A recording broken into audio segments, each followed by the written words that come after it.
The term plant medicine has come to be associated with psychedelics like mushrooms and ayahuasca, which are increasingly documented to provide mental and emotional relief to users. But according to a recent analysis from Kew Gardens in the United Kingdom, there are over 28,000 other plants currently being used as medicine throughout the world. The second annual report from Britain's Royal Botanic Gardens at Kew, located in London, is the result of the research and analysis of 128 scientists from 12 countries across the globe. According to their findings, there are 28,187 plants currently recorded as being of medicinal use. The report, PDF, explains, in many regions of the world, people still rely on traditional plant-based medicines for their primary health care. This is especially true for many rural communities in Africa, parts of Asia, and Central and South America, where plants and knowledge of their traditional use are accessible and affordable.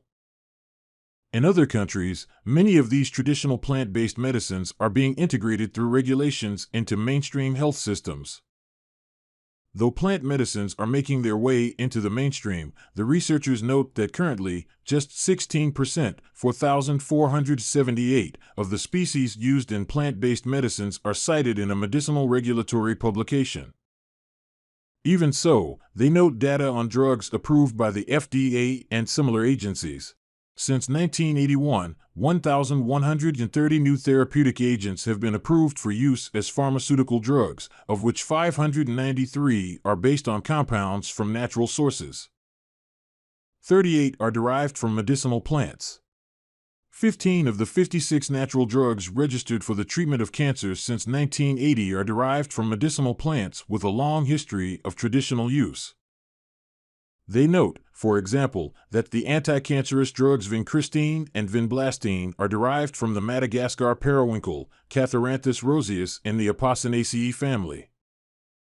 Additionally, for example, drugs based on paclitaxel have been isolated from the yew tree, Taxus species, camptothecin from the happy tree, Camptotheca acuminata, and podophyllitoxin from the May apple, Podophyllum hexandrum, and P. peltatum.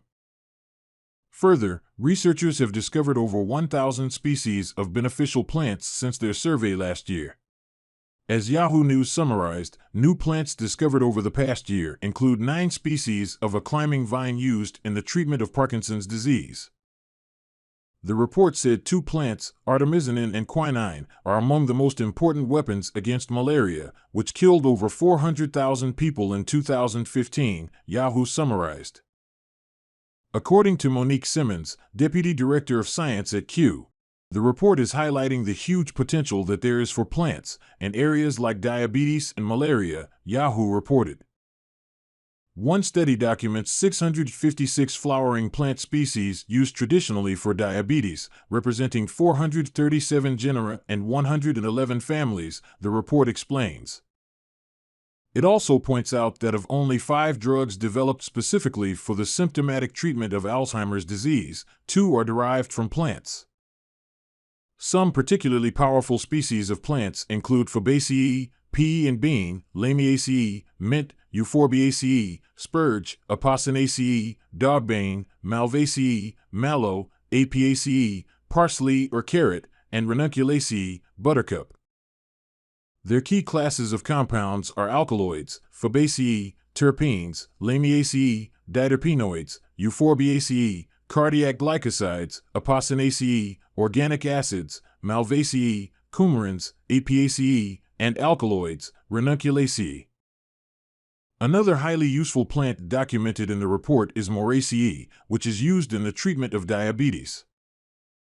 Though their report offers great promise, they highlight some pitfalls. Stressing that correct labeling of plant medicines is vital, they explain. Product labeling is frequently misleading, with the trade name ginseng, for example, referring to 15 different species of plant, each with its own particular chemistry and therapeutic properties. 10.